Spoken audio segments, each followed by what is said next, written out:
Dziś w odcinku wystawiony Fame GTR, ceny paliw spadają, facelift Volvo XC90, nowy Aston Martin z V12, Cupra, która zmieni rynek i wiele więcej w dzisiejszym odcinku.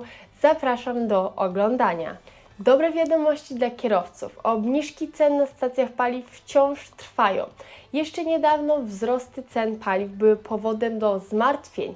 Choć kierowcy nie mają wpływu na same ceny, to mogą obniżyć swoje wydatki, zmieniając styl jazdy oraz wybierając odpowiednie stacje benzynowe.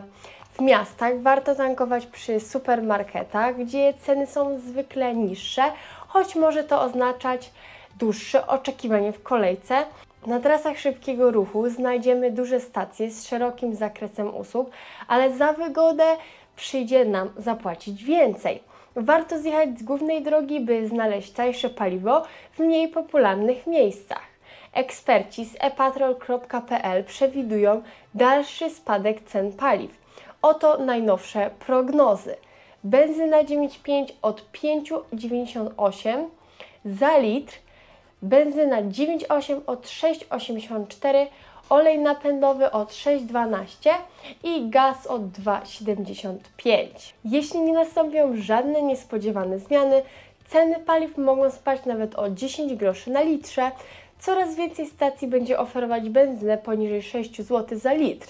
Pozostaje nam trzymać kciuki za dalsze obniżki. Po dekadzie na rynku ten SUV zyskuje drugą młodość dzięki kolejnemu faceliftingowi. W pełni elektryczny model XC90 nie oznacza końca dla najnowszego spalinowego SUV-a Volvo XC90 pozostaje w ofercie. Choć nowa generacja nie jest planowana, obecna wersja doczekała się kolejnych zmian zarówno wewnątrz, jak i na zewnątrz po aktualizacji z 2019 roku. Mimo swojego wieku druga generacja XC90 starzeje się elegancko. Odświeżony model zyskał nowy projekt grilla, subtelnie zmodyfikowane reflektory z odnowionymi światłami do jazdy dziennymi, a także przeprojektowanym przednim zderzakiem z pionowymi wlotami powietrza. Dolny wlot powietrza został wydłużony, a z tyłu zachowano charakterystyczny kształt tylnych świateł, ale zmieniono ich wzór. Wnętrze SUV-a przeszło większą przemianę. Dla tych, którzy oczekują jeszcze większego ekranu, model EX90 oferuje aż 14,5-calowy wyświetlacz. Nowy układ pozwala na szybki dostęp do najważniejszych aplikacji i funkcji, a tryb elektryczny w wersji hybrydowej można włączyć jednym kliknięciem. To jednak nie koniec zmian. Volvo informuje, że poprawiono izolację akustyczną niektórych elementów, co przekłada się na cichsze wnętrze. Przeprojektowano także wloty powietrza na desce rozdzielczej i wprowadzono dekoracyjne panele wykonane z materiałów pochodzących z recyklingu. Wnętrze stało się bardziej praktyczne dzięki większej liczbie schowków w środkowej konsoli oraz nowemu uchwytowi na kubek. Volvo nie zdradza jeszcze wszystkich szczegółów technicznych, ale wiadomo, że silniki diesla zostaną wycofane. Oprócz wersji T8 Plug-in Hybrid dostępne są również wersje B5 i B6 z układem Mild Hybrid. Zawieszenie pneumatyczne nadal jest dostępne, umożliwiając podniesienie pojazdu. Nowa technologia aktywnego podwozia monitoruje drogę, zachowanie pojazdu aż 500 razy na sekundę, zapewniając płynną jazdę. Zamówienia można już składać, a produkcja ruszy pod koniec tego roku. Te inwestycje w odświeżone XC90 jasno pokazują, że samochody spalinowe nie znikną z rynku w najbliższym czasie. 2025 Aston Martin Vanquish. Oto on. Z piękną karoserią wykonaną z włókna węglowego i 824-konnym silnikiem V12. Nowy Vanquish robi oszałamiające wrażenie. Dla niektórych tylko V12 się liczy. Nie ma znaczenia, że 4-litrowy V8 z podwójnym turboładowaniem w modelu DB12 generuje 671 koni i brzmi doskonale. Po prostu ma zbyt mało cylindrów. Dlatego Aston Martin ożywia jedną z najważniejszych nazw na świecie w motoryzacji z silnikiem V12. Vanquish.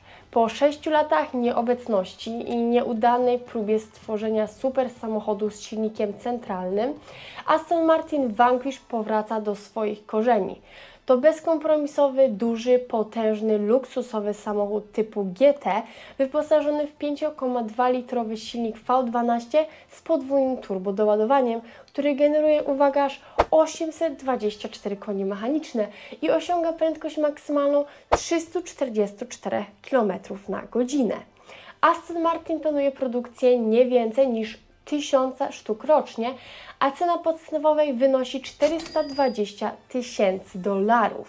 Silnik ma również nową funkcję o nazwie Boost Reserve, która może zwiększać ciśnienie do ładowania ponad to, co jest potrzebne przy częściowym otwarciu przepustnicy, dzięki czemu, gdy kierowca poprosi o większą moc, ciśnienie do ładowania jest gotowe.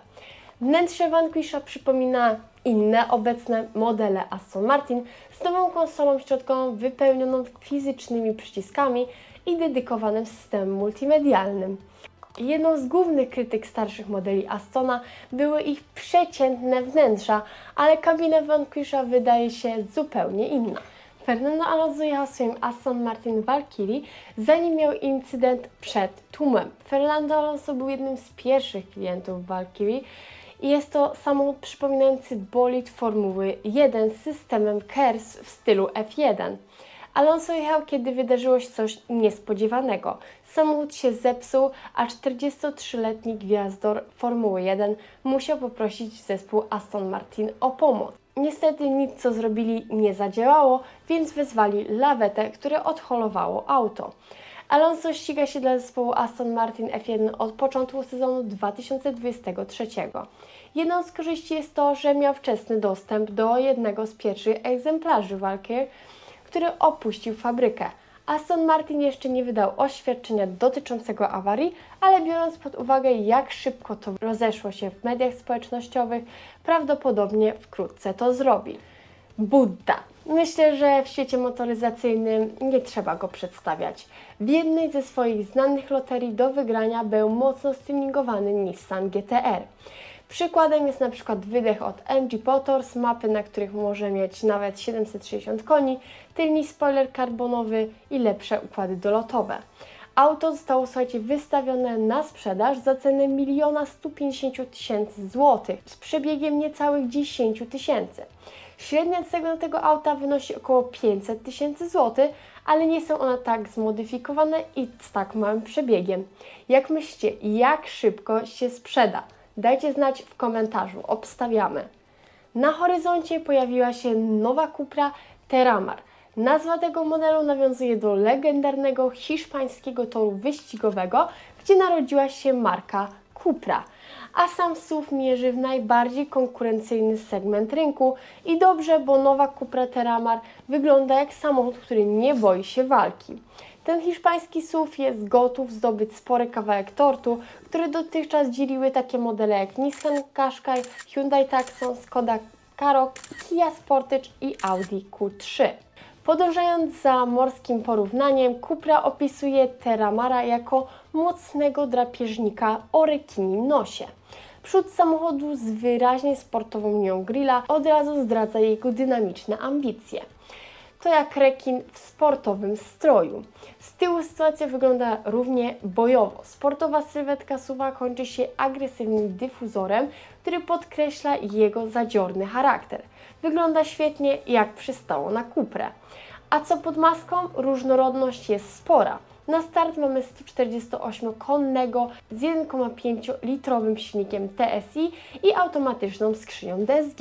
Potem pojawiają się dwie wersje z silnikiem 2.0 TSI, jedna o mocy 200 koni, druga bardziej sportowa, oferując 261 koni, nosząca nazwę VZ, czyli skrót od Veloz, co po hiszpańsku oznacza oczywiście szybki. Obie wersje mają napęd na 4 koła i 7-biegową skrzynię DSG. Na deser hybrydy plug-in, ale prawdziwym graczem jest ta oferująca 268 koni, także pod nazwą VZ. To najszybsza wersja Terramara, zdolna przejść około 100 km na samym prądzie z możliwością ładowania z mocą do 50 kW. Wewnątrz mamy nowoczesność na całego. Bezprzewodowe ładowanie i nawet aplikacja. Fotele kubełkowe wykorzystane z przetworzonych plastików morskich w specyfikacji Deep Ocean oraz wykończenia z naturalnej, garbowanej skóry nadają wnętrzu elegancji i nowoczesności. Całość utrzymana jest w typowym dla Cupry sportowym stylu z miedzianymi akcentami, ciemnymi tonacjami, podświetlanymi panelami drzwi i wytłoczonymi logotypami. A teraz najważniejsze. Cupra Terramar nie tylko wygląda groźnie, ale ma także apetyt na sprzedażowy sukces. Terramar to kolejny krok w rozwoju marki Cupra, mówi szef. Ten sportowy SUV przyciągnie młodych klientów, poszerzy naszą ofertę, docierając do nowych odbiorców. Co o tym sądzicie? Jakie jest Wasze zdanie?